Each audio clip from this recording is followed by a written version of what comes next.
Okay, we're now recording. But my intention, what is this? For today is to just kind of address pity partying, and not in a way that is intended to make you guys feel bad. There's nothing wrong with pity partying in a sense where it is natural. It's natural, especially with the way things have been going in the world. It's natural when we don't feel very well, when we don't feel well and we're forced to have to keep going every day. It's natural to fall into the woe is me path. But what we do, and those of you who are with me now, I don't want you guys to think I'm some crazy granola hippie, but my people who have been with me for a while. They know I am a big advocate of law of attraction in some capacity. I used to be the most massive skeptic ever. I thought it was like part of my personality. I felt like to be a realist, to hate on it, to be like, I'm just going to wish my way through. Okay. I was so against it. But whether you believe in the law of attraction in terms of wishing something into creation, or whether you believe in it in terms of, I don't want to be upset and miserable all the time. I just generally don't feel like being, down in the dumps constantly, whatever the case may be. Law of attraction, the biggest takeaway from it is the attitude of ours that needs to change, the mindset that we go into certain things with. So pity partying, in my opinion, has a lot to do with the dread factor. And if you go into anything dreading it, if you go into anything feeling like the worst possible scenario is just the only scenario you tend to get, well, whether you believe that in attracting things like that or what, either you're going to affirm that or you're going to feel like shit, because that's what you're going to think about your day. You're going to go into that day expecting it to suck. And how could it not? Why, we rely on life to try and prove us wrong. We go into things thinking the worst, or thinking we suck, or we're not good enough, or, we're dropping the ball. That's how we're going to feel. Life isn't going to be like, no, girl, you got this. Just keep on persevering. Life is going to be like, oh, you want me to really show you what it's like to be struggling? So breaking that cycle comes down to us. Because let me ask you a question, whether you've had to struggle through something or what, or if you've had an easy go of it, have you figured it out? If you had a situation with money or bills, did you not make it work somehow?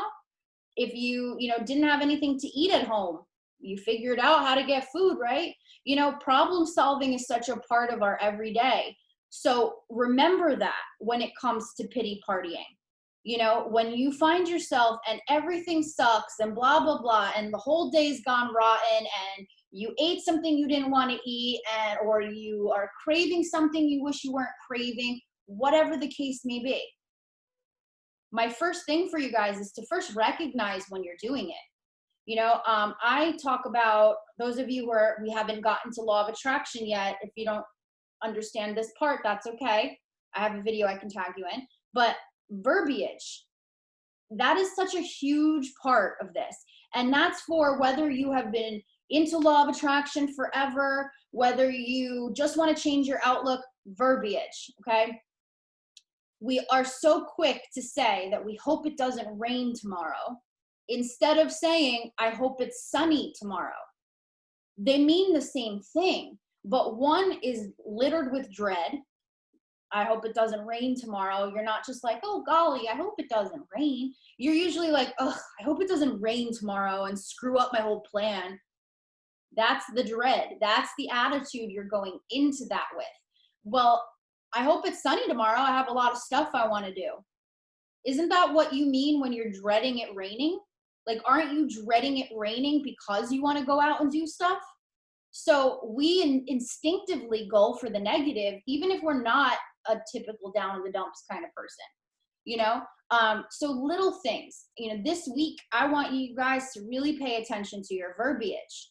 One of the most common things I see when people are messing up verbiage is they'll message me and be like, I'm not getting it. I should be getting this. I should be better at this. I'm in a funk. I've been just so screwed up. I'm going to explode if I have anything else happen. Those are some of the stuff I hear. And I ask the person when they say it to me, typically I'll be like, oh, is that what you're affirming? And they'll be like, wait, what? No, I don't want to feel like that. I'm like, okay, so why are you putting it out there that you're stuck that way? If we claim something as true, it's true to us, it feels true. So if what's true to us is that our week is going to suck, our day is going to suck, we can't handle it, we're incapable, then of course that's what we're going to be thinking and feeling and presenting as the whole week. Because what honestly is going to happen and make us feel otherwise? Is you going to is this going to be the week you win the lottery? And then you're going to be like, oh, actually life ain't so bad. You know, is Ed McMahon going to show up at your door? Are you going to wake up tomorrow, you know, looking like a Jenner? You know, like these are things that I feel like that's what it would take to convince us when we're in the thick of it. That is what it would take to convince us that, you know, we're not cursed. But that's just not reality. There are so many, if we choose to look at the things we're not, the things we don't have, the things we wish we did, instead of looking at how to go about getting them, we're always going to feel like we have been cursed to never be what we want. But we don't have to stay there. If there is something you express disdain for, there's something you express that you don't like, you don't want to feel, you don't want to think anymore, or whatever, then it should be that you want to learn how to change it. So the simple verbiage fix, I want you to focus on this week. Whenever you are faced with something that you feel you're struggling with, you feel like you can't get it, you feel like it's impossible, whatever, I want you to change that, do a slight tweak and say, I want to learn how to blank better. It's not acknowledging that you're struggling, because I think that's the problem a lot of people have. They think they have to talk in this delusional positivity talk all the time, which just, of course, you feel like that doesn't deal with the feelings. That just stifles the feelings down and makes you feel invalidated, like you can't express them.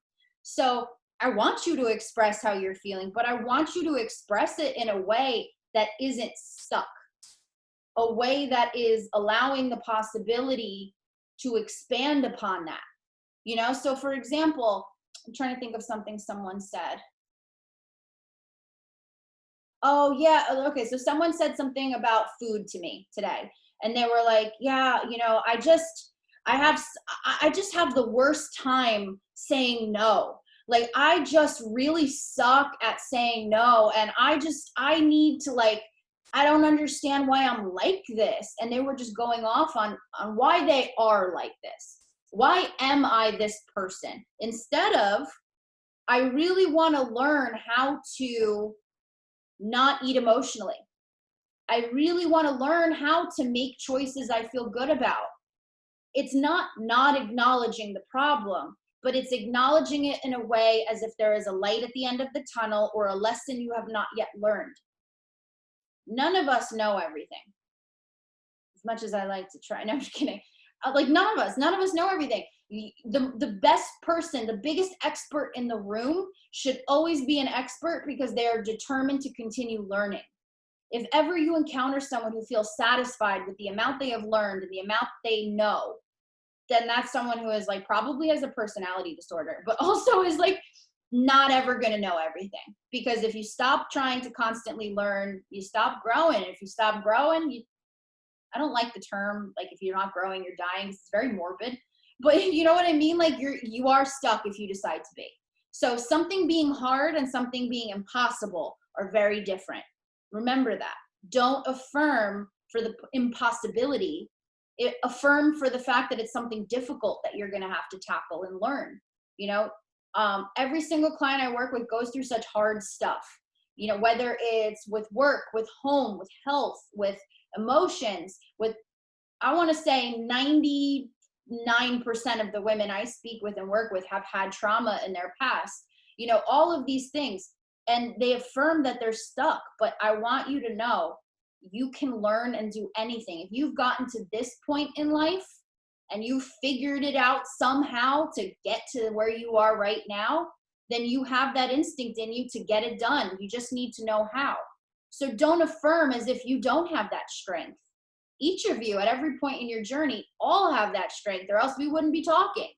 So don't cut yourself short this week. Remind yourself when that doubt creeps in that I need to learn how to blank. So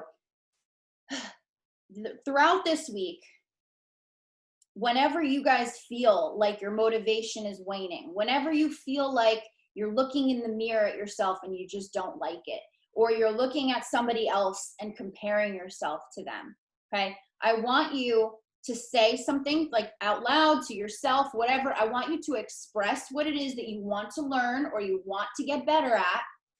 And then I want you to either message me or go in the page and find a relevant Zoom or live from the past.